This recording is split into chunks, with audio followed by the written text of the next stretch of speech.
Join ಆಗಿದ್ದಾರೆ ಖ್ಯಾತ ಜ್ಯೋತಿಷಿಗಳು ಮೈಸೂರಿನಿಂದ ಮೂಗೂರು ಮಧು ದೀಕ್ಷಿತ್ ಅವರು ಜಾಯ್ನ್ ಆಗಿದ್ದಾರೆ. ಗುರುಗಳೇ ನಮಸ್ತೆ. ನಮಸ್ತೆ. ನಮಸ್ತೆ ಅಮ್ಮ. ನಮಸ್ತೆ. ಗ್ರಹಣ ಅಂದ ತಕ್ಷಣ ಸಾಕು, ಜನ ಎಷ್ಟೇ ಭಯ ಪಡಬೇಡಿ, ಒಂದಷ್ಟು ಆಚರಣೆ ಮಾಡಿದ್ರೆ ಸಾಕು ಅಂದ್ರೂ ಸಹ ಜನಕ್ಕೊಂದು ಭಯ ಅಂತೂ ಇದ್ದೇ ಇರುತ್ತೆ. ಜನಸಾಮಾನ್ಯರು ಈಗ ಗ್ರಹಣ ಅಂದ ತಕ್ಷಣ ಅದೊಂದು ಸೂತಕದ ಕಾಲ ಅಂತ ಹೇಳ್ತಾರೆ, ಸಾಧನೆಗಳನ್ನ ಮಾಡೋರಿಗೆ ಪರ್ವಕಾಲ ಅಂತಲೂ ಹೇಳ್ತಾರೆ ಗ್ರಹಣದ ಅವಧಿ. ಆದ್ರೆ ಒಬ್ಬ ಜನಸಾಮಾನ್ಯನಾದವನು ಗ್ರಹಣವನ್ನ ಯಾವ ರೀತಿ ಆಚರಣೆ ಮಾಡಬೇಕು? ಶ್ರೀ ಗುರುಭ್ಯೋ ನಮಃ. ಮಾಯಕಾರ ಪ್ರಭುವೇ ನಮಃ. ವಿಠಲ್ ಭಟ್ ಅವರು ಬಹಳ ಅದ್ಭುತವಾದಂತಹ ವಿಷಯಗಳನ್ನು ತಿಳಿಸಿದ್ರು.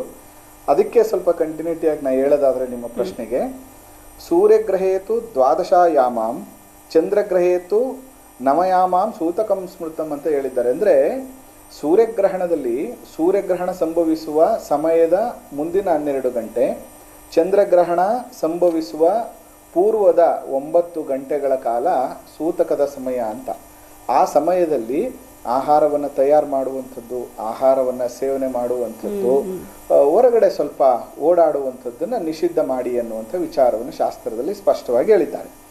ಸೇಮ್ ಟೈಮಲ್ಲಿ ಏನು ಹೇಳ್ತಾರೆ, ಭಾಳ ಮುಖ್ಯವಾಗಿ ಯಾರು ಇದನ್ನ ಅನುಸರಿಸಬೇಕು, ಯಾರು ಅನುಸರಿಸಬಾರ್ದು ಅಂತಂದರೆ, ಬಾಲವೃದ್ಧಾತುರಾಣಾಂ ನಾಸೂತಕಂ ದೋಷಕಾರಕಂ ಅಂತ. ಅಂದರೆ ಯಾರೆಲ್ಲ ಮಕ್ಕಳಿದಾರೋ, ವೃದ್ಧರಿದ್ದಾರೋ, ಅನಾರೋಗ್ಯದಿಂದ ಕೂಡಿರುವಂಥವರಿದ್ದಾರೋ ಅವ್ರಿಗೆ ಈ ಗ್ರಹಣದ ವಿಷಯವನ್ನ ನಾವು ಅನುಸರಿಸುವಂತ ಅವಶ್ಯಕತೆ ಇಲ್ಲ ಅಂತ.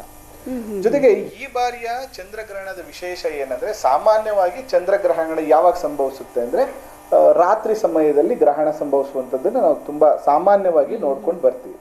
ಆದ್ರೆ ಈ ಬಾರಿ ಏನಾಗ್ತಾ ಇದೆ, ಹಗಲಿನ ಸಮಯದಲ್ಲೇ ಗ್ರಹಣ ಸಂಭವಿಸ್ತಾ ಇದೆ. ಇದಕ್ಕೆ ಶಾಸ್ತ್ರ ಬಹಳ ಸ್ಪಷ್ಟವಾಗಿ ಹೇಳುತ್ತೆ. ಏನಂದ್ರೆ, ಸೂರ್ಯೋದಯದಿಂದ ಸೂರ್ಯ ಅಸ್ತದ ಒಳಗೆ ಏನಾದ್ರೂ ಚಂದ್ರಗ್ರಹಣ ಸಂಭವಿಸಿದ್ರೆ ಆ ಚಂದ್ರ ನಮಗೆ ಕಾಣಿಸೋದಿಲ್ಲ. ಯಾಕೆಂದ್ರೆ ಸೂರ್ಯನ ಬೆಳಕಿನಿಂದ ಆ ಚಂದ್ರ ನಮಗೆ ಕಾಣಿಸದ ಇರುವಂತಹ ಕಾರಣ ಆ ಗ್ರಹಣವನ್ನ ಆಚರಿಸುವಂತ ಅವಶ್ಯಕತೆ ಇಲ್ಲ.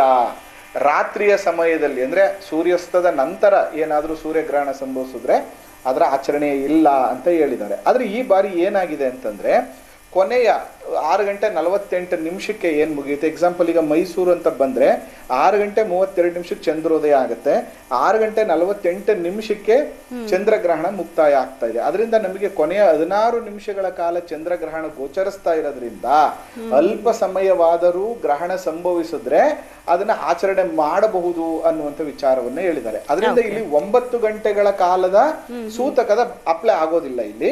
ಅದರಿಂದ ಏನಂತಂದ್ರೆ, ಈಗ 3:28 ಗ್ರಹಣ ಸಂಭವಿಸ್ತಾ ಇರೋದ್ರಿಂದ ಆಲ್ಮೋಸ್ಟ್ ಒಂದು 12 ಗಂಟೆ 12:30 1 ಗಂಟೆವರೆಗೂ ಕೂಡ ಆಹಾರ ಸೇವನೆ ಮಾಡೋದ್ರಿಂದ ಭಯ ಪಡುವಂತದ್ದೇನಿಲ್ಲ. ಮತ್ತು ಇದನ್ನ ತುಂಬಾ ಸಾಮಾನ್ಯವಾಗಿ ನಡೆಯುವಂತಹ ಗ್ರಹಣ ಆಚರಣೆ ಅಂತ ತೆಗೆದುಕೊಳ್ಳುವಂಥದ್ದು ತುಂಬಾ ಒಳ್ಳೇದು ಅಂತ ನಾನು ಹೇಳ್ತೇನಮ್ಮ.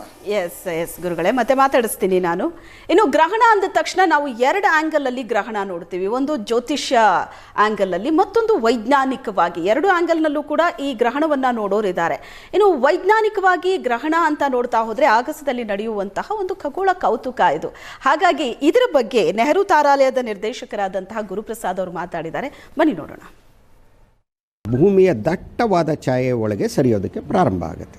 ದಟ್ಟವಾದ ಛಾಯೆ ಒಳಗೆ ಸರಿಯೋದಕ್ಕೆ ಪ್ರಾರಂಭ ಆದಾಗ ಚಂದ್ರಗ್ರಹಣ ನಮಗೆ ಗೋಚರಿಸುವಂತೆ, ನಮಗೆ ಅಂದರೆ ಭೂಮಿಗೆ, ಭಾರತಕ್ಕಲ್ಲ, ಪ್ರಾರಂಭ ಆಗುತ್ತೆ. ನಮಗೆ ಬೆಂಗಳೂರಿನಲ್ಲಾಗಲಿ ಭಾರತದಲ್ಲಾಗಲಿ ಇದು ಆ ವೇಳೆಯಲ್ಲಿ ಗೋಚರಿಸ. ಅದಾದ ಮೇಲೆ ಏನಾಗುತ್ತೆ, ಚಂದ್ರ 3:20 ಒಳಗೆ ಪ್ರವೇಶ ಮಾಡ್ತಾನೆ. ಒಟ್ಟಾಗಿ ಇಡೀ ಚಂದ್ರಗೋಲ ಭೂಮಿಯ ದಟ್ಟವಾದ ನೆರಳು ಅಂಬ್ರಾನ ಏನು ಮಾಡುತ್ತೆ, ಅದು ಅದರ ಒಳಗೆ ಸಂಪೂರ್ಣವಾಗಿ ಸರಿಯೋದು ಸುಮಾರು 4:34. 4:34 58 ನಿಮಿಷಗಳ ಕಾಲ, ಅಂದರೆ 5:32 ತನಕ ಚಂದ್ರ ಭೂಮಿಯ ದಟ್ಟವಾದ ನೆರಳಿನಲ್ಲಿ ಇರ್ತಾನೆ. ಆವಾಗಲೇ ಸಂಪೂರ್ಣ ಚಂದ್ರಗ್ರಹಣ ನಡೆಯೋದು.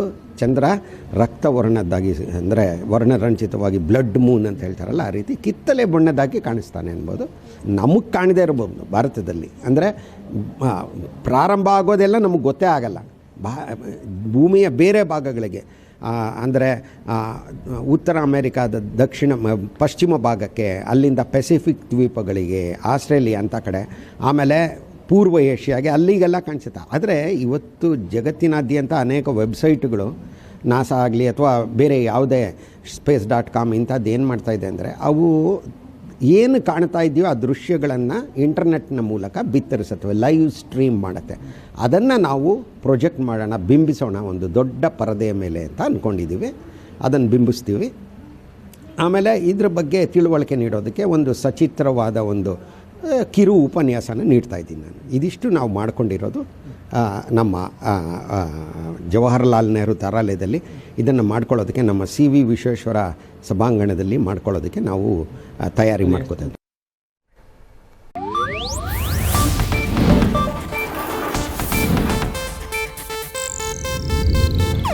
ಇದು ಏಷ್ಯಾನೆಟ್ ನ್ಯೂಸ್ ನೆಟ್ವರ್ಕ್ ಪ್ರಸ್ತುತಿ.